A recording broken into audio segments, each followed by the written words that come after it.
I'm going to start us off with the most recent news that has come from the Lady Vols, which is Coach Kellie Harper being fired on April Fool's Day. Did y'all see this coming? Do you think it was long overdue?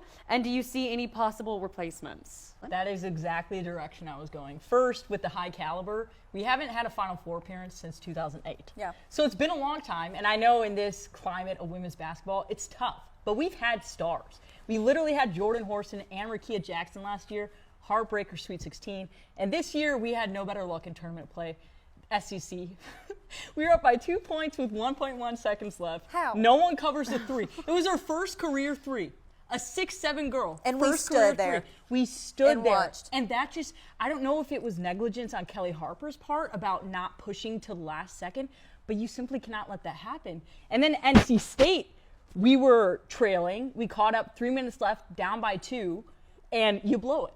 You get another foul, and you're out of contention. I don't know if that's on the coach in integrity or with the players, but you got a lot of talent leaving next year.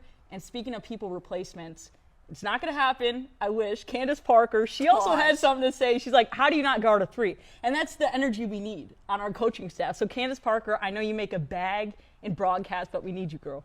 I think we should discuss the Lady Vols' performance as a whole for March Madness. What stood out to y'all the most, and what do you wish to have changed? And the issue is Rakia's gone. Yeah. She's done. She put up 33 points in that game against NC State, 14 in the second half, literally did all she could. But you got to have other players to rely on. You can't. They're gone. And she's not the only one gone. Jasmine Powell, guard, gone. And now Tamari Key, I didn't know if she'd declare, but she did.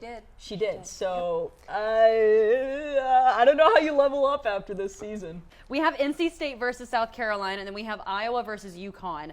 When it comes to these matchups, what are you looking for to come from these teams, and who do you want to be in the final two since Tennessee? Long gone. Yeah, long gone. And I think that's a good testament to how team cultured that team is. The coach, so supportive of Caitlin. Yes. They have other girls they can go to. And what I'm most excited for is this Iowa-UConn matchup because you have star power Caitlin Clark and you have Paige Beckers. And these two, it's not their first time meeting. It's actually their second time in the NCAA tournament. Last time, Sweet 16, both were freshmen. And here's where it's poetic. So Paige, her freshman year, takes UConn. They end up winning the championship. She wins Player of the Year. Now you have Caitlin Clark. She's won Player of the Year 2 times in a row now, and she's looking for her first ring. So this is going to be intense. Caitlin put up 44 points against LSU.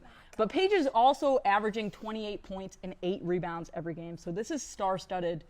It's going to be exciting. And you got 2 programs with both men's and women's in the Final Four. So I think I personally want UConn, or NC State. I think that'd be a cool finish. That would be wild. Only third time that ever happened. Thinking about the drama you were talking about, let's go back to Caitlin Clark. UConn was actually her dream school. Yep. So this is a revenge game. She has like a caricature. Yeah, they didn't even in a talk UConn to her. jersey. They never even recruited her out of high school. I know. And UConn's But Iowa coach, followed them everywhere? Followed her everywhere? Yeah. And UConn's coach actually, at the beginning of the tournament, said Paige is the best player in the country.